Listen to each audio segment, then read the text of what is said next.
Bienvenue sur Étoiline Inès TV. Si vous êtes encore nouveau ou nouvelle sur notre chaîne, n'hésitez pas de vous abonner massivement, aimer nos vidéos, commenter et partager. Chez Étoiline Inès TV, c'est la qualité, la différence et la vérité. Makambo nde makambo bandeko, makambo eza kaka, moto eza nango kaka ya kopela. Makambo eza bandeko, biso tozo nage kaka na makambo surtout ya ba comédien na biso. Soki bomoni mwa video ya sika ekoti, c'est que makambo pe ya sika eza makambo eza yango bomona ba video na biso ya sika ezokota. Salut chers Bouchou, salut chers abonnés, salut chers connaissances, salut surtout les amis de Étoiline Inès TV. J'espère que vous allez bien. Quant à moi, je suis bel et bien super bien par la grâce de Dieu. Chers Bouchou, chers abonnés et chers connaissances, yalelo vraiment na meme libino star na biso ya monene, comédien na biso, vie de loin na mwasi na yo Justine Mata. De l'autre côté pe na meme libino Mama Epela et pourquoi pas Bijou la reine. Makambo bandeko eza ya koinda, makambo eza totalement et encore ya kobeba. Avant to banda moi émission na biso ya lelo, en tout cas na osenga na batu o nyonso tout, si c'est la toute première fois ya kokota na chaîne na biso, chaîne ya kitoko, chaîne ba conseil, chaîne moko ya ba toli ya makasi, chaîne ba analyse ya kitoko, chaîne ya ba information, je vous prierai surtout de vous abonner massivement. Abonnez-vous, cliquez aussi sur la cloche de notification pour recevoir surtout les nouveautés de notre chaîne. Aimez la vidéo, commentez et partagez. Et kosala biso oyo tolobaka chaque jour tokos makasi. Bandeko place nyonso bolanda biso, en tout cas no senga na bino surtout na système ya bien bozwa bakiti bovandaka, botia mwa mai pembeni, botia mwa jus na bino, soki bolingaka na bino ba tito bolingaka ba café, en tout cas botia ba mwa café na bino pembeni, kote mosusu bozo melaka, soki boza na mwa eloko kolia, nguba, ba popcorn to ba biscuit, botia ngo pembeni, bozo melaka, bozo liaka, de l'autre côté pe botalaka émission na biso, botia ba j'aime, ba commentaire et puis bosali partage et kosala biso oyo tolobaka chaque jour tokos makasi. Bandeko makambo nde makambo eza ya koinda, makambo eza ya kobeba bandeko. Bino moko déjà bosi bo comprendre na minute oyo Mama Epela aza na parquet. Moto akangisi ye aza nani? Aza mwasi ya star na biso, mwasi ya ndeko na biso, surtout vie de loin. Mwasi na ye na kombo ya Justine Mata. Siko bandeko makambo ekomi ya somo. Lelo Bijou la reine akomi traité neti pont, akomi traité neti songi na couple na makambo plutôt ya Mama Epela na Justine Mata. Pourquoi batulelo bazo traiter Bijou la reine comme songi ba comme ko traiter Bijou la reine comme pont ya chute ya Mama Epela. Bandeko makambo eza boye. Je suis sûr que bato ebele balandaki émission oyo Mama Epela salaki. Mama Epela kotaki émission il y a presque une semaine oyo salaki penza émission na ye. Tango akotaki lobaki ba makambo ebele makambo moko kili.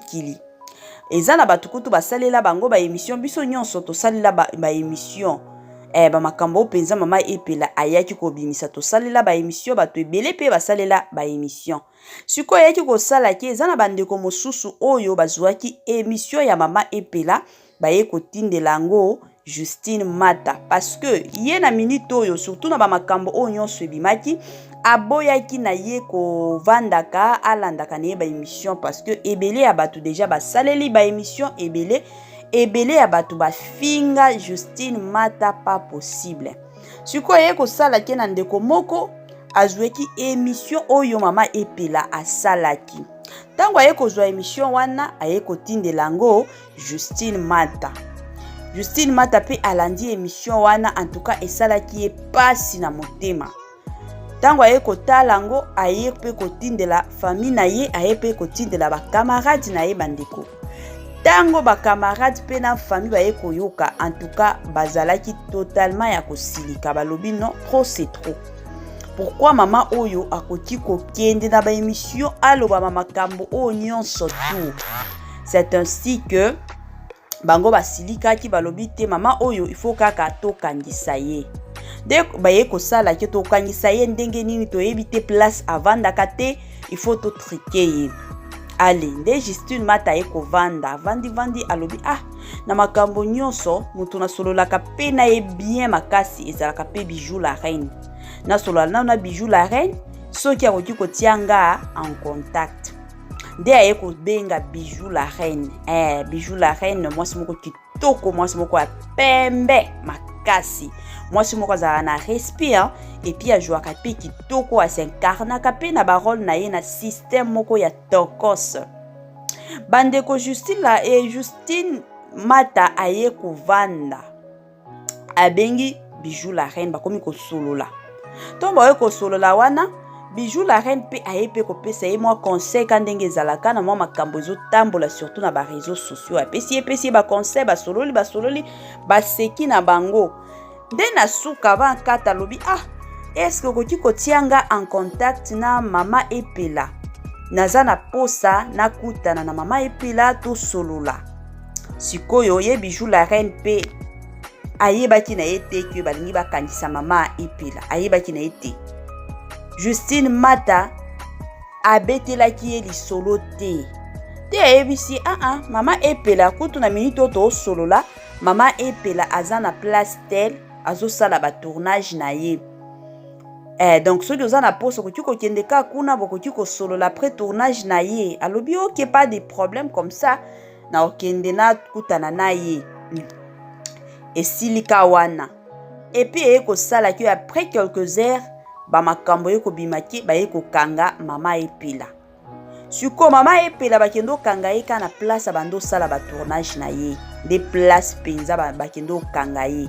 Mais na eloko moko toyebi eza que depuis tanto bando kola toyebaka ke mutu bakangaka ye na place ya musala na ye te. Yango toyebaka. Mais toyebi te soki justice esi échanger to soki makambo esi échangea. Toyebi te bakangaki mama epela na place o mama epela akendo sala tournage na ye de place bakendo kanga mama epela. Tango bamemi mama epela na parquet ale kandenge ezalaka ba secret bimaka ba camarade ya Justine Mata toyebi te soki famille na ye de babimisaki ke non muto asali ke bakanga mama epela ezalaki nde Bijou la reine.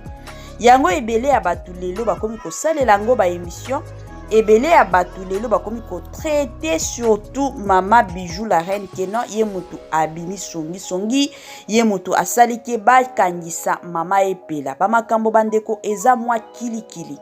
Yango toyaki pe kosala mwa analyse kandenge ezalaka surtout sur makambo o nyonso te. Bandeko ezo ya kokamwa komona ke lelo bato ebele bakomi koloba ke non Bijou la reine abimi netu songi Bijou la reine atrikaki mama epela.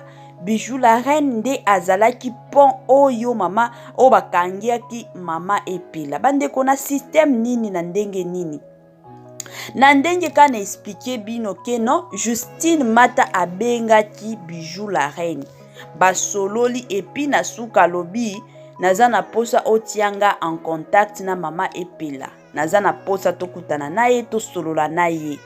Est-ce que bandeko soki Justine Mata ayebisaki Bijou la reine ke naza na posa ya kokangisa mama epela opesanga adresse ya mama epela. Est-ce que Bijou la reine ndenge boyebi Bijou la reine alingaki andima alivrer mama epela. Point d'interrogation. En tout cas, nga ko répondre na ngati. Bino moko bandeko na ba commentaire bo répondre, bo tia ba réponse na bino. Soki penza Bijou la reine ayebaki ke appel oyo Justine Matazo bengeza pona kokandisa mama epela. Est-ce que Bijou la reine alingaki andima? Point d'interrogation bandeko. Bino moko botia ba réponse na ba commentaire. Na ebité pourquoi lelo bato bakomi ko finga Bijou la reine. Na ebité lelo pourquoi bato ebele bakomi ko traiter Bijou la reine neti songi. Eza vraiment ya pasi bandeko. Tozala na bolingo. Tozala vraiment na bolingo. Bijou la reine de mon côté. Na makambo o nyonso selon explication ba pesi biso. Bijou la reine azana innocente. Ayebaki na ete. Ayebaki te ke non appel oyo eza appel balingi bakangisa mama epela. Ayebaki te ke non bazoluka mama epela balingi bakangisa ye. Ayebaki te. D'ailleurs route soki ayebaki. Soki peut-être appel wana ezaki ke non nalingi nakangisa mama epela pesanga numéro na ye. To pesanga adresse na ye. Alingaki peut-être kutu a signaler mama epela bazoluka ye soit kendo bomisa. Kendo bongisa kendo boma moto na ba émission o sala ki luka mwasi ya vie de loin bokendo bongisa soit kima na yo parce que bazo luka yo ba kokangisa yo alingai peut-être a signaler bongo mais Bijou la reine ayebaki na yete bandeko ayebaki te ki appel oyo eza appel o balingi bakangisa mama epila. Et puis bandeko eloko mosusu pe eza batu lelo bakomi ko finga mama epela. Oh mama epela munoko pe eleki mama epela lobaka mama epela boye ebele ya biloko ezo bima. C'est vrai na bolingo ya batu mibale bandeko bakotaka te. Oyo toye bango déjà. Ba couple nyonso boto mona lelo ba couple nyonso bomona ka bandeko. Ata soki ba couple basali 30 ans de mariage. Eloko il faut boye baka ezake makambo ezanga kate. Matata ezanga kate, koswana ezanga kate zala kaka. Kutu bandeko ba famille moko bazo swana kananda ko moko. Lelo balali balamuki bazo sika. Après quelques heures bakomi koswana. Siko ke dire na banda kwa mabala. Koswana ezanga kate. Siko yo na makambo batu mibale ba mikoti saka penza te. Ata soki batu mibale wana baye kosenga conseil epa na bino. Yebaka ndenge nini ya opesa conseil komi koti sa penza te kolata ka penza ba makambo te kena kote la oyo lobi botikala na soni ezala bongo. C'est vrai eza na makambo mosusu o mama epela alobaki bien eza pe na makambo mosusu o mama epela a débordaki a exagéraki atapaki vraiment to lobango à côté. Ya atapaki yango à côté surtout na otala ye mama epela azaka ndenge bando loba aza penza pur ya vie de loin babanda na vie de loin kala makasi eza na babiloko mosusu oyo mama epela il fallait pas abimisa, il fallait vraiment à garder. Peut-être batu oyo balingaki basa la émission neti o mama epela salaki eza nde ba chroniqueur na ba chroniqueuse wana penza balingai bakota ba makambo wana peut-être elingaki nango esala problème te. Mais famille artistique mwasi ya vie de loin, mwasi ya Gege ya tonton Gesho, mwasi ya tonton Pierrot, mwasi ya tonton Dacosta baza basemeki na bango. Mobali ya mama Thérèse, mama de la paix, mobali ya Bijou la reine, mobali ya Naomi Lufiakenda bawana nyonso baza basemeki na bango zala bongo. Bango baza famille. Jamais mama epela koti koya abimisi ba vérité nyonso afingi semeki na bango surtout na ba réseaux sociaux. Côté wana penza asalaki mabe makasi. Asalaki mwa mabe oto koloba asalaki mwa mabe balobaka mwa bongo te. Peut-être ceux qui zaki ba chroniqueur na ba chroniqueuse balobaki ba fingaki elingaki nango eza la problème te. Mais bango ba comédien na ba comédienne bakoki jamais kofinga na kabongo te. wana mwa mabe ya mama epela oyo asalaki. Me babilo mosusu pe apesaki mwa conseil en général pona batu mosusu. Lelo eza na basi ebele bazobala bango, moni mobali penza abundi mingi makasi. Mobali a travaillé dur pona mwasi na ye, me suka mwasi azosala kindumba na ndako ya libala. Wana eza ba mwa conseil mama epela pesaki. Na makambo oyo nyonso abimisaki ezalaki na mwa conseil pona batu oyo balandaki te bokoki kolanda bo comprendre mwa makambo muke mama epela lobaki. Mwa ba conseil ya kitoko ezalaki penza pe. Le mal ezaka que atapaki moi à côté, surtout sur moi si ya vie de loin. Moi si ya vie de loin aza semeki na bango ezana babiloko oyo bokoki kosolola entre binome kolekisango na ba réseaux sociaux te. Ata soki kanda esi ematio na ndenge nini babilo mosusu moyen obimisango na ba réseaux sociaux ezalaka te esimbaka pete. Yango bato ebele lelo ba okondane ye. Kutu bato ebele bakomi koloba non il faut akende ka à prison. Yango to sengi na mwasi ya papa na biso vie de loin, to sengi pe na papa vie de loin. En tout cas bota la situation oyo kandenge ezalaka mama epela bino moko boyebi age esi eke age esi eke azali susu mwana mukete. En tout cas boyoka mawa bolimbisa toyebi ke ba erreur oyo auzongelango lisusu te. Eza na ba erreur mosusu tosalaka na vie tango conséquence koya, en tout cas ozongelango lisusu te. Ezala mwa bongo eza neti leçon ya vie azui. Je ne pense pas que mama epela lisusu akoya peut-être ata soki likambo esalami na couple mosusu ya ba comédien koya lisusu aloba. Je ne pense pas. Wana penza azui leçon ya vie na ye. En tout cas boyokela ye mawa toza batu. Biloko oyo tobimisaka na monoko ezalaka tellement difficile ya kozongisa ngo. Boyokela ye ka mawa aza mama, aza yaya, aza grande sœur. Boyokela ye ka mawa bandeko na système surtout ya bien. Cher Bouchou, cher abonné et chers connaissances, yango ya mukie kaka analyse to yaki kosala pona bandeko oyo nyonso bayebi te makambo ezokende nini na moma oyo mama epela azana parquet bandeko. Yango ya mukie kaka tolingaki to partager. Bye bye la famille.